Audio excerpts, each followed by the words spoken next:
უცებ ვიგრძენი, როგორ დავიღალე ყველაფრისგან, სამშობლოზე დარდისგან.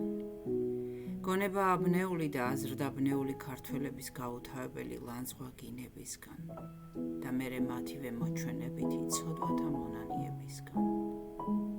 დავიღალე სამშობლოდან შორს ყოფნისგან და ამავე დროს იქ თუ აღმოჩნდი, ისევ პოლიტიკური გაწი გამოწიესგან.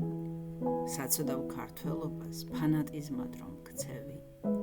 დავიღალე ფეისბუკური ცხოვრებისგან, როცა გინდა შენს ქართულთან შეხება გქონდეს და ეპოტინები ყველაფერს, მერე კი გრძნობ, რომ ეს მათი სტატუსები მხოლოდ და მხოლოდ იმის მტკიცება, ვინ ვიზე ჭკვიანია, ვინ ვიზე კარგ დროს ატარებს, ვის ვიზე მეტი ლანძღვა შეუძლია და არანაირი მომავალი არ იგრძნობა მათში.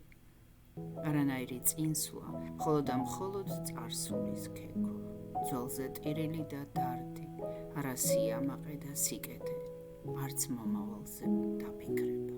უცებ ვიგრძენი, როგორ დავიღალე, როცა ვცდილობ შევეგუო სამშობლობას, უმეგობრობას, მშობლების მონატრებას, ქართული მიწის მიტოვებას. უცებ ვიგრძენი, როგორ დავიღალე, განუწყვეტელი ჩიჩინით ბავშვებთან იყვნენ საამაყო ქართველები და ამ დროს გული მისკდება საამაყო ქართველობაზე, რომელთა სიამაყე ერთმანეთთან გინებით გამოიხატება. უცებ ვიგრძენი, როგორ დავიღალე, ქართველთა უკუდო ამპარტავნებით, სხვაზე მეტი რომ გონიათ თავი.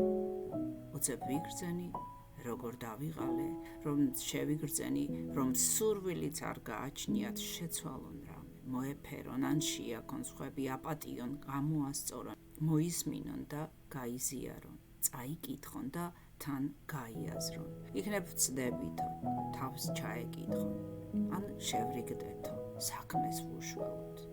არანაირი მომავალი არაა მათში, მხოლოდ წარსულ დროებზე დარდი. უცებ ვიგრძენი, როგორ დავიღალე, უსამშობლოდ, უსაქართველოდ და დავიღალე.